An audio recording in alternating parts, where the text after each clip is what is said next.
The scorching Arizona sun beat down on the quiet suburban streets of Phoenix, where the Johnson family had lived for over 2 decades. To the outside world, they seemed like the perfect family. Marcus, a successful real estate agent, his wife Evelyn, a dedicated nurse, and their daughter Tanya, a bright young woman who had just turned 23. But beneath the surface, a sinister plan was taking root, one that would shatter their lives and shock the entire community.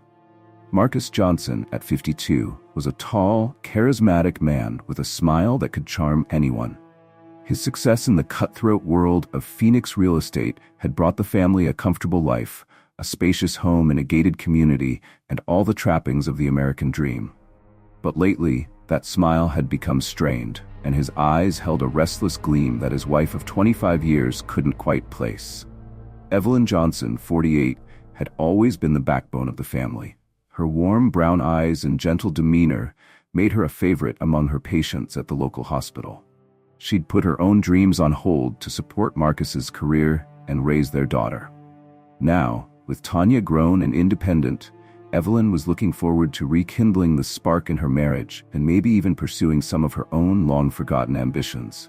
Tanya Johnson was the pride and joy of both her parents. Smart, beautiful, and ambitious, she had just graduated from Arizona State University with a degree in psychology. Her return home after 4 years away had brought a new energy to the Johnson household, but it had also stirred up something unexpected, a tension that crackled just beneath the surface of their family dinners and casual conversations. What no one knew, not even Marcus himself at first, was that his feelings for his daughter had twisted into something dark and forbidden. It started innocently enough, pride in her accomplishments, joy at her homecoming. But as the days passed, he found himself stealing glances at her when she wasn't looking, admiring the way she'd grown from his little girl into a stunning young woman. Marcus tried to shake off these thoughts, disgusted with himself. He threw himself into his work, staying late at the office and taking on more clients than ever before. But the more he tried to avoid Tanya, the more she seemed to be everywhere, in the kitchen making breakfast, lounging by the pool in her swimsuit, or curled up on the couch with a book. Evelyn noticed the change in her husband, the late nights, the distracted conversations, the way he seemed to flinch when she touched him. She chalked it up to stress at first, maybe even a midlife crisis. She tried to be supportive, suggesting they take a vacation or see a marriage counselor. But Marcus brushed off her concerns, insisting everything was fine. As summer turned to fall, the tension in the Johnson home reached a breaking point.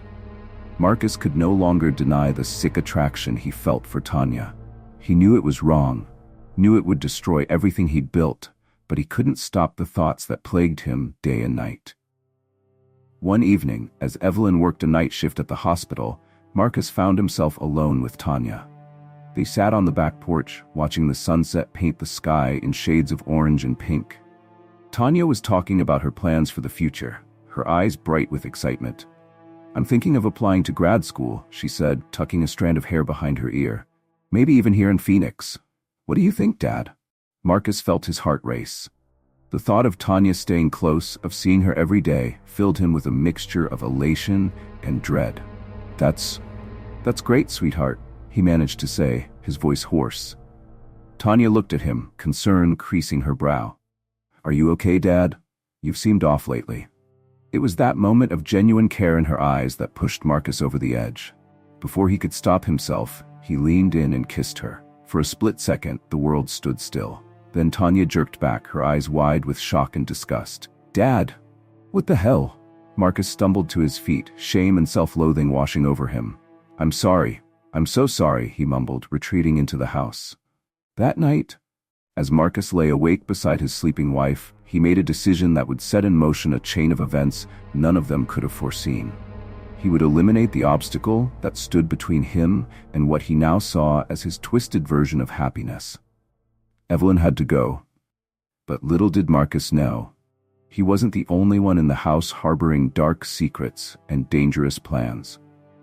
In the weeks following the incident on the porch, life in the Johnson household took on a surreal quality. Tanya avoided being alone with her father at all costs, making excuses to stay out late or lock herself in her room. Marcus oscillated between crushing guilt and an irrational anger at Evelyn, as if she were somehow to blame for his own sick desires. Evelyn, caught in the middle of this silent storm, sensed that something had fundamentally shifted in her family dynamic. She tried to talk to Tanya to understand why her once affectionate daughter now seemed to flinch at the mere mention of her father. But Tanya brushed off her concerns, claiming stress about her future plans. As for Marcus, he retreated further into himself, spending long hours at the office or locked away in his home study. It was there, surrounded by real estate contracts and property listings, that his plan began to take shape. He started by researching poisons, something untraceable, something that could mimic natural causes. He cleared his browser history meticulously, paranoid that Evelyn or Tanya might stumble upon his dark searches. Late at night, when the house was quiet, he'd sit in the dim glow of his computer screen, reading about toxins and their effects on the human body. Marcus settled on a slow-acting poison, one that would gradually weaken Evelyn over time. He told himself it was merciful this way. She wouldn't suffer much, and he could play the role of the devoted husband nursing his ailing wife. It would be perfect. But obtaining the poison proved more challenging than he'd anticipated. His initial attempts to purchase the necessary chemicals online were met with suspicion and requests for documentation he couldn't provide. Frustrated, Marcus turned to the darker corners of the internet, navigating through encrypted networks and anonymous marketplaces. It took weeks, but finally, a small, unmarked package arrived at a P.O. box Marcus had rented under a false name. His hands shook as he opened it, revealing a nondescript vial of clear liquid. This was it, the key to his twisted future. While Marcus plotted his wife's demise, Tanya was fighting her own internal battle. The kiss from her father had shattered her world, leaving her feeling betrayed and violated. She couldn't bring herself to tell her mother. The thought of destroying Evelyn's happiness was too much to bear. Instead, she threw herself into her grad school applications, desperate for an escape from the suffocating atmosphere of her childhood home. But as the days passed, Tanya's shock and disgust began to morph into something else, a cold, calculating anger. She started to notice things she'd overlooked before. The way her father's eyes lingered on her, the tension between her parents, the hushed phone calls and secretive behavior. One night, unable to sleep, Tanya crept down to the kitchen for a glass of water. As she passed her father's study, she heard the muffled sound of his voice. Curious, she pressed her ear to the door. "Yes, I understand the risks," Marcus was saying, his tone hushed but urgent. "But I need it, whatever the cost." Tanya's blood ran cold. She didn't know what her father was talking about. But the secretive nature of the call set off alarm bells in her mind. From that moment on, she decided to keep a closer eye on Marcus, determined to uncover whatever he was hiding. As autumn gave way to winter, the Johnson house became a powder keg of secrets and lies, with each member of the family guarding their own dark thoughts. Evelyn, oblivious to the true nature of the storm brewing around her, continued to try and mend the growing rifts in her family. She planned dinners, suggested family outings, even booked a weekend getaway to a nearby spa resort. But her efforts were met with lukewarm responses from Marcus and outright avoidance from Tanya. It was during one of these forced family dinners that Marcus decided to put his plan into action.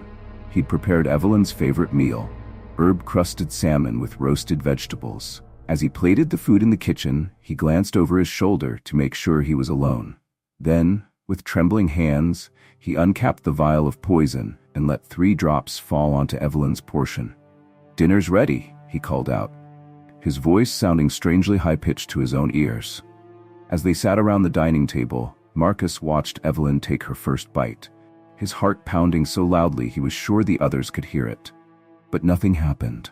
Evelyn smiled, complimented his cooking, and the meal continued as normal. What Marcus didn't know was that Tanya had seen him add something to her mother's plate. Her suspicions now fully aroused, she managed to distract both her parents and quickly switched her mother's plate with her own. As the weeks passed, Marcus grew increasingly frustrated.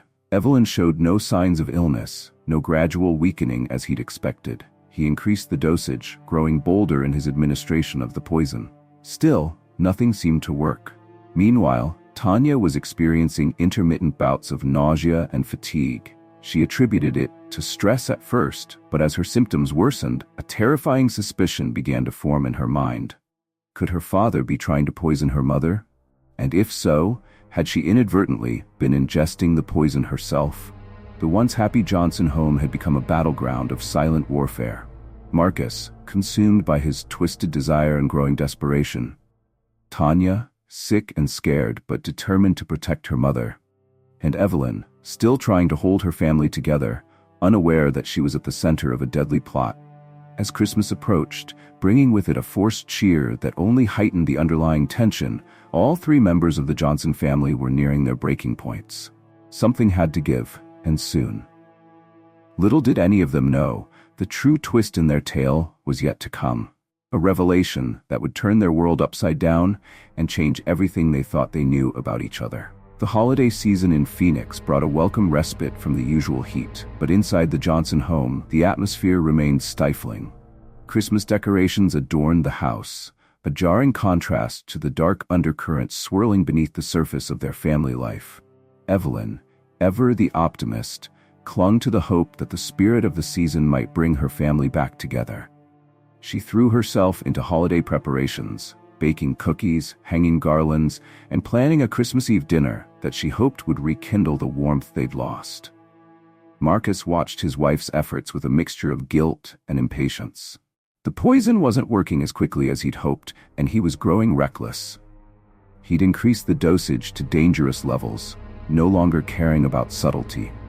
His mind was consumed with thoughts of Tanya, of a future where they could be together without judgment or obstacles.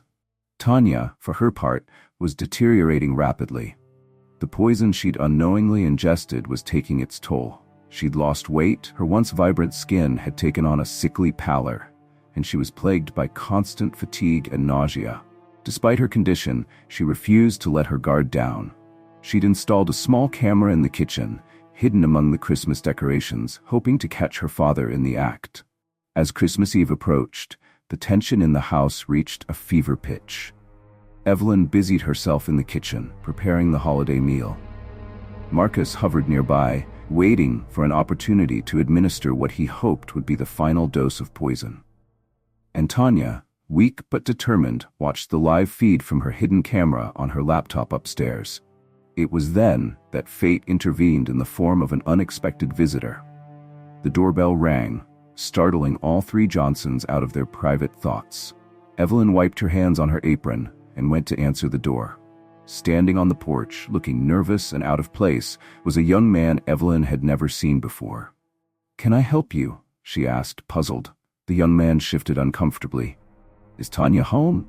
I'm Derek. She told me to come by today." Before Evelyn could respond, Tanya appeared at the top of the stairs, her face a mixture of surprise and something else. Relief, perhaps? "Derek," she called out, her voice stronger than it had been in weeks. "I wasn't sure you'd come." As Tanya made her way down the stairs, leaning heavily on the banister, Evelyn and Marcus exchanged confused looks. Who was this young man, and why hadn't Tanya mentioned him before? Derek rushed to help Tanya down the last few steps, his concern evident. "Tanya, you look terrible. Are you sure you don't want to go to the hospital?" Marcus stepped forward, his face a mask of fatherly concern that didn't quite reach his eyes. "Hospital? Tanya, what's going on?" Tanya looked from her father to her mother, then to Derek. She took a deep breath, steadying herself. "Mom, Dad, there's something I need to tell you. All of you." The next few minutes were a whirlwind of revelations that left the Johnson family reeling. Tanya, her voice shaking but determined, laid out the truth that had been hidden for months. She told them about the kiss, how her own father had made an advance on her. She described her suspicions, the overheard phone call, the strange behavior, and finally, she revealed her belief that Marcus had been trying to poison Evelyn. "But it wasn't Mom who got sick," Tanya said, her eyes locked on her father's increasingly pale face. "It was me. I switched our plates that night, Dad. I've been the one eating the poison." Evelyn gasped, her hand flying to her mouth in horror. Marcus stood frozen, his carefully constructed world crumbling around him. But Tanya wasn't finished. She turned to Derek, reaching for his hand. "This is Derek. He's my husband." The silence that followed was deafening, Evelyn looked as if she might faint. Marcus's face contorted with a mixture of rage and disbelief. Tanya pressed on, her voice gaining strength. "We met at college and got married in secret last year. I was afraid to tell you both, especially after what happened with Dad. Derek's been helping me investigate, gathering evidence. We have it all on camera. Dad poisoning the food." Derek stepped forward, his arm protectively around Tanya. "We've already contacted the police. They should be here any minute." As if on cue, the sound of sirens filled the air, growing louder as they approached the Johnson home. Marcus, realizing the game was up, made a desperate lunge for the door. But his years of comfortable living were no match for Derek's youthful reflexes. The young man tackled Marcus to the ground, pinning him until the police burst through the door moments later. As the officers handcuffed a struggling Marcus, reading him his rights, Evelyn sank to the floor, her world shattered. Tanya knelt beside her mother, holding her as they both wept, for the family they'd lost, for the truth they'd hidden, for the pain they'd all endured. Outside, neighbors gathered on their lawns, watching in shock as Marcus Johnson, the successful real estate agent and seemingly devoted family man, was led away in handcuffs. Christmas lights twinkled merrily, a stark contrast to the tragedy unfolding in the quiet Phoenix suburb. In the days that followed, the story of the Johnson family exploded across local news and then national headlines. "Father's twisted desire leads to attempted murder," screamed one tabloid. "Daughter's secret marriage saves mother's life," proclaimed another. For Tanya and Evelyn, the road to recovery would be long and difficult. They had each other, and they had Derek, but the betrayal they'd experienced at the hands of the man they'd both loved and trusted would leave scars that would take years to heal. As for Marcus, his trial would become a media sensation, drawing attention from across the country. The sordid details of his attraction to his daughter, his plot to murder his wife, and the twisted logic that had driven him to such desperate acts would be dissected by lawyers, psychologists, and talk show hosts for months to come.